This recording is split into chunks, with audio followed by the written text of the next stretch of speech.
Faut-il interdire les vols de nuit dans les aéroports? Pour le Conseil supérieur de la santé, la réponse est oui. Ces experts estiment que le trafic aérien a des effets néfastes sur la santé des riverains, surtout à Bruxelles. Voyez ce reportage de Natacha Mann et d'Éric Bever. Les avions, on est content de les prendre pour partir en voyage, mais on les moins quand ils passent au-dessus de chez vous. C'est le cas de Claire. En journée, en été, ce n'est pas possible de regarder la télévision avec la fenêtre ouverte. Et bon, la nuit, c'est un peu tout le temps. Ça perturbe notre sommeil et sans doute qu'on se lève plus fatigué que si on avait des nuits complètes. Mais pour Pierre, le bruit n'est pas la seule nuisance. Il y a une pollution dont on ne parle pas suffisamment, je pense, c'est la pollution par les substances toxiques issues de la combustion du kérosène et donc ça veut dire les oxydes d'azote ainsi que les particules ultra fines qui sont néfastes, très nuisibles pour la santé publique. Des effets négatifs confirmés par les experts du Conseil supérieur de la santé.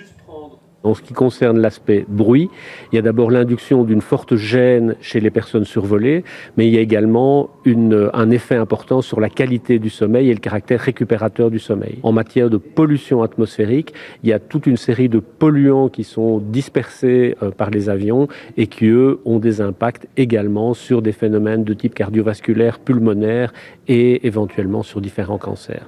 Comment réduire ces effets néfastes? La mesure préconisée par les experts de la santé est radicale. Nous recommandons un arrêt des vols de nuit entre 11h du soir et 7h du matin. Une recommandation qui concerne Bruxelles en priorité, mais tous les aéroports l'affirment, supprimer les vols de nuit, c'est impossible. La première raison, c'est que la promesse des compagnies aériennes express, c'est d'apporter leurs colis aux entreprises et aux particuliers à temps et en heure. Et donc la promesse, c'est je livre la nuit pour que vous soyez opérationnel le lendemain matin. La deuxième chose, c'est que dans les aéroports de départ, notamment aux États-Unis, il y a ce qu'on appelle des créneaux horaires, des slots, qui font que les compagnies aériennes arrivent la nuit ici en Europe. L'avis du Conseil supérieur de la santé sera-t-il suivi des faits? Ce sera au prochain gouvernement d'en décider, mais les experts et les riverains ne se font pas trop d'illusions.